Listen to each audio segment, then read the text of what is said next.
ఎటువంటి గోధుమ రవ్వ యూజ్ చేయకుండా అన్నవరం ప్రసాదం ఈజీగా, టేస్టీగా, సింపుల్‌గా ఎలా చేసుకోవాలి ఇంట్లోనే అనేది ఈ వీడియోలో చూపించేస్తానండి. ఇక్కడైతే నేను 1 గ్లాస్ అయితే బ్రౌన్ రైస్ తీసుకున్నాను. చక్కగా క్లీన్‌గా పెట్టుకొని దాన్నయితే రవ్వ కింద పట్టేయండి మిక్సీలో. ఇప్పుడు ఒక బౌల్‌లో అయితే ఆవు నెయ్యి అయితే వేసుకొని చక్కగా రవ్వ అయితే మంచిగా ఫ్రై చేయండి. ఎక్కడా మాడకుండా కలర్ అయితే ఇలా టర్న్ అవుతుందనమాట.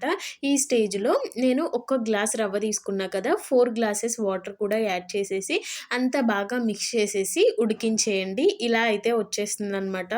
మంచిగా అయితే ఉడికిపోయిందండి. ఒక గ్లాస్ రవ్వ తీసుకున్నా కాబట్టి 2 గ్లాసెస్ బెల్లం అయితే యాడ్ చేశాను. మీరు కావాలంటే ఒక గ్లాస్ బెల్లం, అలాగే ఒక గ్లాస్ షుగర్ కూడా యాడ్ చేసుకోవచ్చనమాట.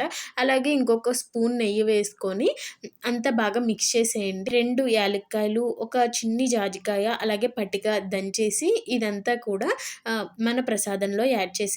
దీనివల్ల చాలా టేస్ట్ వస్తుందనమాట. అంతా బాగా ఒకసారి మిక్స్ చేసేసి వెంటనే మూత పెట్టేసేయండి. చూసారు కదా! కలర్ చూస్తేనే మీకు తెలిసిపోతుంది. చాలా బావుంది. ట్రై చేసి ఎలా వచ్చింది అనేది నాతో అయితే షేర్ చేయండి. ఈ వీడియో నచ్చితే లైక్ చేసి సబ్స్క్రైబ్ చేయండి.